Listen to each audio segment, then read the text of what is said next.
Hello and welcome back to Blackwatch Intel. My name is Crashy, and today we're going to be talking about the previous developer update that Jeff Kaplan and the Overwatch team put out, kind of discussing toxicity and kind of talking and, bringing to light some of the issues within the community. Now, I'm also going to be referencing a Reddit post by user Borledin, and his title of the post is, "There has been no change in Overwatch with regards to griefing, throwing, and other forms of toxicity." And then inside the post he says, "I saw Jeff's video from a few days ago. Has Blizzard implemented any measurable change? If so, what are they?" And so I want to go on ahead and just kind of talk about his thoughts and what he's seeing and what's going on. You kind of relate it to my games and kind of share some of my opinions about what's going on in Overwatch, what the real issue is, and maybe even something that we could do to change it. So overall, his thoughts are nothing's really changed. He's going into games, he's seeing the same things, he's seeing throwers, he's seeing griefers, and what exactly can we visibly see that has changed? And I have to agree with him. There's really nothing. And sure, they're banning more accounts, and sure, they're spending more time, but there's no immediate effect of that.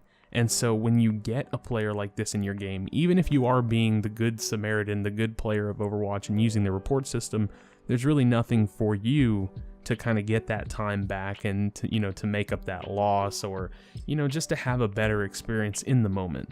And I feel like as human beings, we live in the here and now. Our emotions are always here and now, and it's very frustrating, and I can definitely sympathize with that. So I have to say, from my perspective, again, there really hasn't been much change. People are still doing what they want to do. A lot of games feel like people just don't care. And overall, the competitive experience for me has been dwindling over pretty much every season, slower and slower and slower.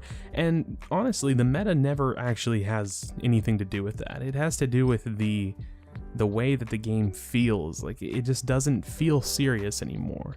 And it feels like no one cares, and it feels like people are more focused on their objective and winning is secondary.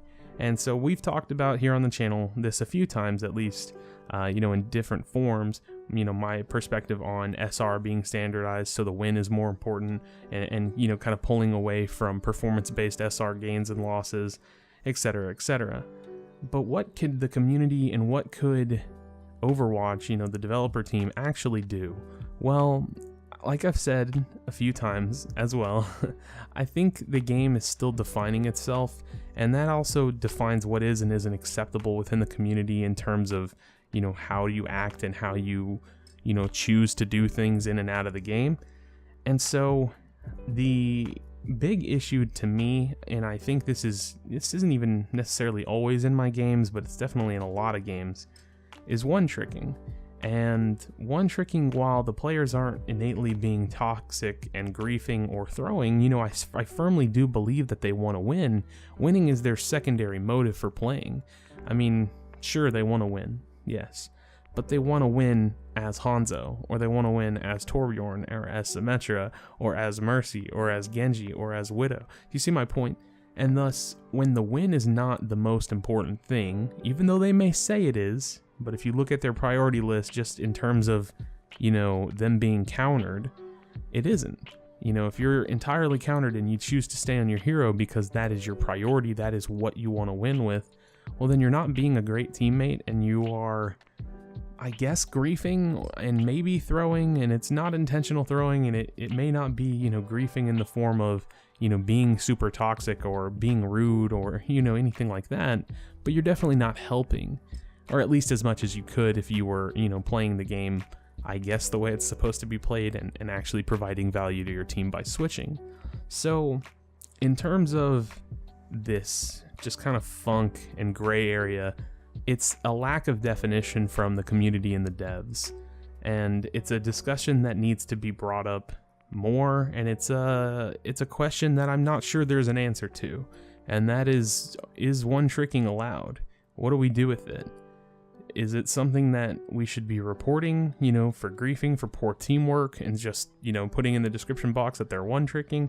Is it something that Blizzard should address and, verbally say, hey, this is an issue, you guys can't do this, we need y'all to be flexible? And then how do you enforce that? And should it be enforced? Is that something that the developers want for their own game? Because at the end of the day, this is their product, this is their baby, and you know, their opinion is very important as well. And this whole video is not meant to be about one-tricking, but it is definitely an issue that I think is slowly dwindling the replayability and the value of competitive Overwatch and Overwatch in general. And it's just something to think about.